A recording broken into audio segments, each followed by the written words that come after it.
So hi, I just wanted to say a few things about your orchid. It's a Phalaenopsis, one of the most common ones because they're really easy to grow. It should live about 15 to 20 years with proper care. This is my little secret. I put it in everything. I filled up this bucket here with water. And it's just a repurposed shop vac bucket, it looks like. And any bucket would do. I'm sure it tells you how much to put in the water, but I just go like this. A little bit.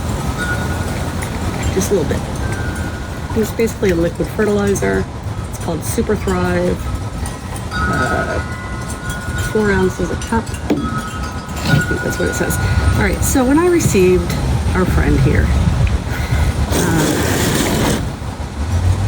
Vivian, maybe I shouldn't name names, but so when the plant was given to me for inspection, as you can see, it's a Phalaenopsis, and it hasn't been blooming.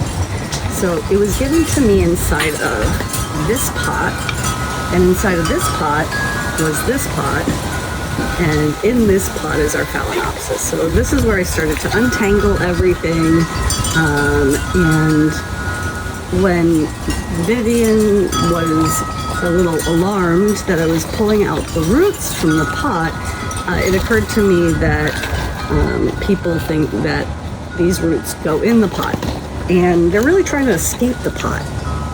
So like, these roots are a little different than, say, any other root because it doesn't like to be smothered. They're aerial roots, and so even though they look kind of dead, they're not, and they have all this like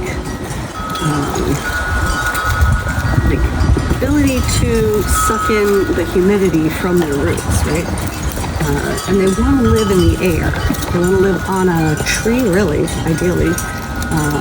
And so they're not really suited for this kind of setup. I took it out of this pot, and when I inspected it, I know this plant is pretty old, and what it looks like here is that we have some really old sphagnum moss. Sphagnum moss holds moisture, so a lot of people put it around the roots of plants that have aerial roots, like your, the climbing stuff, the philodendrons, and, everybody loves a monstera, right? What was going on in here, though, is there a little too much moisture and way too much for this one particular root. This one root in particular was just getting a little smothered, and I generally don't like to cut any roots, but we're just going to cut this one right here. Well, maybe not. Let's see. I might be able to detach it. It's grown around the pot. You see, it's really trying to grow anywhere but in the pot. It'll grow under, it'll grow, the root will attach itself to things, let's see, to get out of the pot and into the air.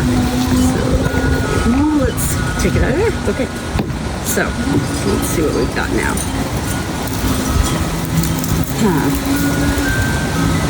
So the reason I filled up this pot and I put in the Super Thrive is, at this point, I'm going to dunk this whole thing into the water. We're going to give her a little soak, a little bath. And I want you to pay attention to the color of the roots right now. And then when we take it out in a few minutes.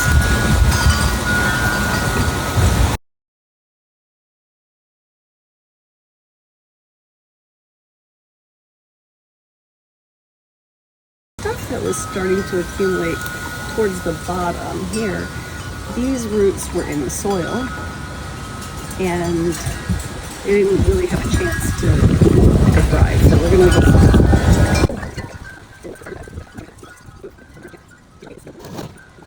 that beautiful green color here. You see that? Look at that. That's, I don't know if you can see, the green color, and they almost turn that instant when you put them in there. So So if they are not that green color, like this, I'm going to declutter it. I'm just going to take off anything that is really dead. And you can tell the difference between really dead and alive because really dead snaps, obviously. You know?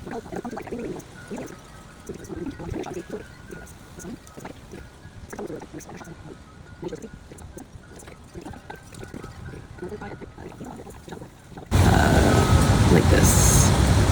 This one is a perfect example of how it shouldn't look. So we're going to take that off. And this will set it up to get more air around the roots where it wants, and then these roots will start to come out of here. All right, that's it. That's my whole lecture on Phalaenopsis root revival.